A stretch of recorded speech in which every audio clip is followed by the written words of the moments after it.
Hey everybody, Daron here with another creative tech tutorial. Today I would like to talk about how to make simple generative music in Ableton with follow actions.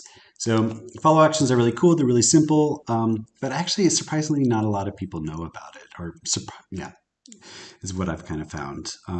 Maybe you already know about this, but what these are is these are really simple rules that you can set for clips to kind of like automate how they run. And it uses some kind of like statistical ratios for how often it moves and changes things.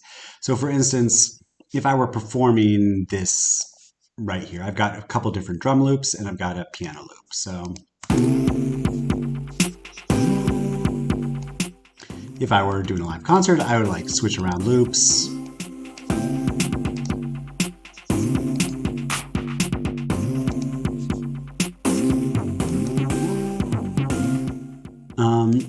But in performance, I often you have a lot of things to do. So it's nice to be able to have the computer kind of think for you and create a very simple generative system. So in order to create a follow action for these clips, the first thing I want to do is just click on it so I can see the loop. Here you can see the 1-bar loop. When you load up Ableton, it should probably look like this. You've got your clip and your notes, and then you're actually sequencing here. If you go down here, there's this little circle with an L on it. And you click that and it opens up your launch properties. So the top stuff, it doesn't really matter. I just want to focus on this here called follow actions. So what follow actions do is, it applies a rule. So you can say like, okay, I want you to play this loop so many times for so many measures, and then I want you to randomize and play a different clip, or I want you to move on to the next clip, or I want you to just stop playing completely. So at the moment, this says, essentially, the top is how long it plays for. So this says 1 measure. Then down here is where you can choose what it does. So on the left-hand side, I'll just click on this one here, and you can see there's a few different options. For instance, stop. So this means it'll play for 1 bar and then stop. So yeah, play it for 1 bar, stop. I can also say play the next clip. So it automatically moved to the next clip. I really love this one is any. So it randomizes what plays next. So if I start it again, it just actually decided to play itself again. So if you want it to be able to play any other clip but itself, you have to choose the one that says other, so it'll never play it twice.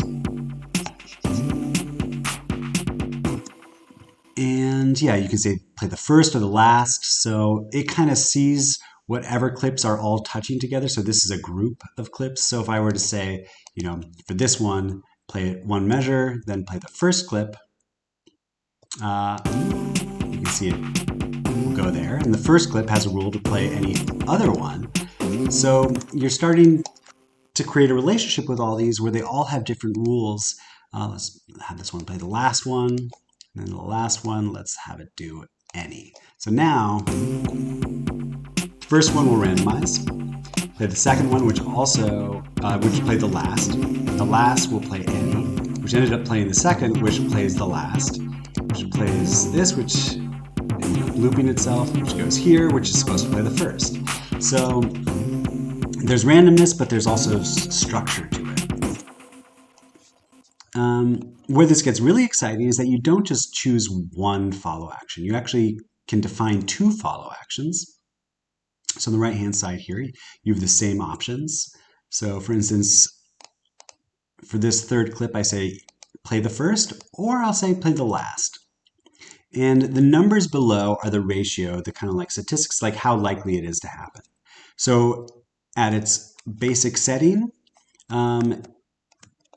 if this were to play 1 time, 1 of the times it would do this one, 0 times it would do this.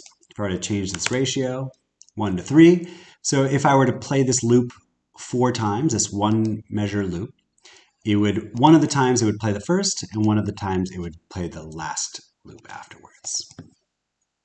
So you can go through here and assign different statistics, different ratios, different rules.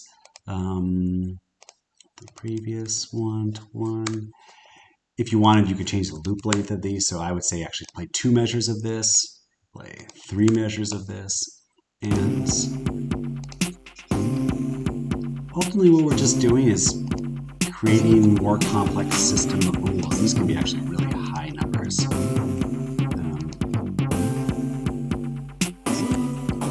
If you want some weird ratios.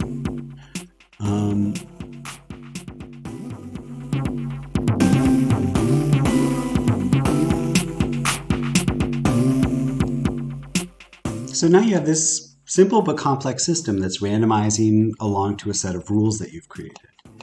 One of the things that's really powerful about this is that, especially with these randomize or first and last, it only looks at the clips that are together that are grouped. If I were to say, let's say, duplicate this one and bring it down here, this one has randomize or play previous. It will just keep looping because it only has itself there. If I duplicate this, now it can switch between the two of them. Let's say last.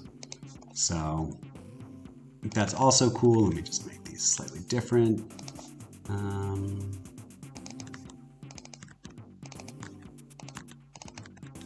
So you can hear.